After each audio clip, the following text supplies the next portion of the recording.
आणि गरीबातला गरीब मुलगा सुद्धा आज प्रशासनामध्ये पोहोचायला पाहिजे, कारण त्या विद्यार्थ्यामधलं जे पोटेन्शियल आहे ते बाहेर निघायला हवं आणि ते बाहेर निघून तो शासनामध्ये जायला हवं. माझा एकच उद्देश राहणार आहे की जे की समाजामध्ये किंवा चुकीच्या माध्यमांद्वारे किंवा चुकीच्या गोष्टीद्वारे त्याच्या मनामध्ये एक भीतीचं वातावरण तयार झालेलं असतं की नाही एमपीएससी फार कठीण आहे, यूपीएससी फार कठीण आहे, आपण कुठेतरी सरळ सेवा बघायचं आणि आपला जीवनाचा मार्ग पकडायचा. पण मुळात विद्यार्थी मित्रांनो, हे फार चुकीचं असतं. तुम्ही ज्यावेळेस अर्ध्याच्या मागे लागता त्यावेळेस तुम्हाला एक पावभाग पण मिळत नाही, पण ज्यावेळेस तुम्ही एकच्या मागे लागता तेव्हा कुठे तुम्हाला अर्ध मिळायला लागतं. म्हणून हे सर्वात समजण्याचा दृष्टिकोन हाच आहे तर तुम्हाला करायचं काय आहे.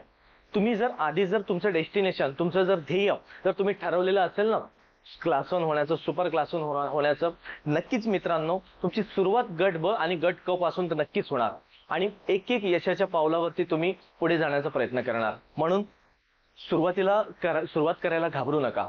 सुरुवात ज्या ठिकाणी आहे, जिथून आहे त्याच पद्धतीने करायला लागा.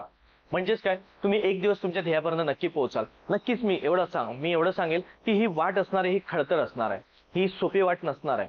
परंतु या वाटेला जर तुम्हाला सोपं करायचं असेल तर सुरुवातीला काटेरी वाटेवरून तुला चालावं लागणार आहे तुम्हाला.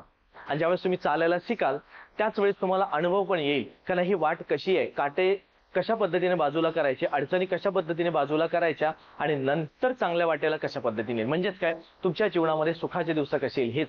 पण त्याच्यासाठी तुमचं आधी जिद्द महत्वाचं आहे, तुमची ठरवणं महत्वाचं आहे आणि ते ठरवलं तुम्हाला ज्या ठिकाणी जायचंय हे जेव्हा तुम्ही ठरवाल त्याच ठिकाणी तिथे अर्ध्यापैकी काम तुम्हाला तिथेच जाणेल ज्या ठिकाणी तुम्ही योग्यपणे निर्णय घेणार.